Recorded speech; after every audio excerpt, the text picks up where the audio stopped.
Japanese kamikazes, heroic or horrifying.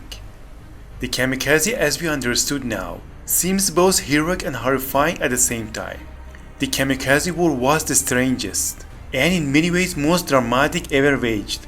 The late Gordon Allred writes in the 2007 edition of his 1975 book, Kamikaze, one where nearly 5,000 young men were converted by their leaders into human bombs as the suicide pilots who lived to die.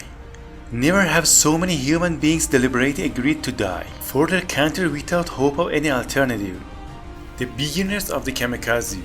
When Mongol Emperor Kublai Khan sent his naval fleets to attack Japan in the 13th century, fierce winds twice repelled the invasions. The Japanese considered these storms direct gifts from the gods and called them kamikaze. The most common translation of the word is divine wind. In October 1944, after a stinging defeat had turned the tide of World War II against the Axis powers, the United States retook Guadalcanal in 1943, liberated Guam in July 1944, and started bombing Okinawa in October of that year. Japan's commanders in the Pacific were desperate. They needed to slow the onslaught of the Allies though. In reality, many knew that it was just a matter of time until the war was over. Japan was looking for some divine intervention. Vice Admiral Onishi, commander of Japanese naval air forces in the Philippines, decided to unleash a new tactic on the enemy: suicide bombers. In my opinion, there is only one way of ensuring that our meager strength will be effective to a maximum degree, Onishi told his men. That is to organize suicide attack units composed of Zero fighters armed with 250 kg bombs, with each plane to crash dive into an enemy carrier. And so the modern day version of kamikaze was launched. How successful were the kamikaze? Statistics vary, but thousands of kamikaze stories were launched in the final months of the war, and more than 3,000 Japanese pilots were killed. Those attacks resulted in the sinking of some 47 ships, killing more than 700 United States, Australian and British soldiers. Most people look at it and say they already lost the war by the time the kamikaze attacks started. They were going to lose if the percentages were higher. It really doesn't matter.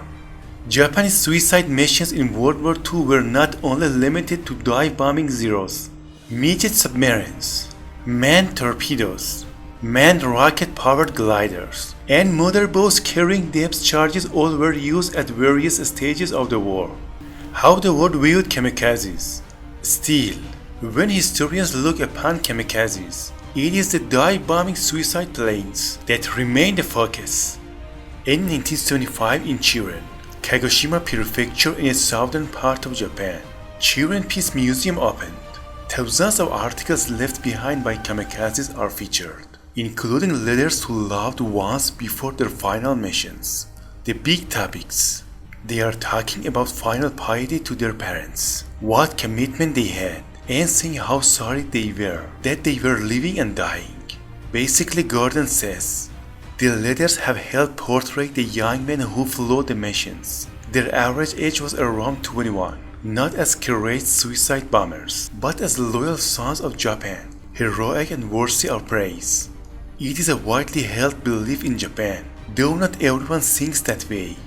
Kamikazes were fighters on the front line of a war that their side was losing badly. Americans already were bombing cities in Japan from bases in China. More raids were coming. The kamikazes were Japan's last resort, and so they went out fighting for their country.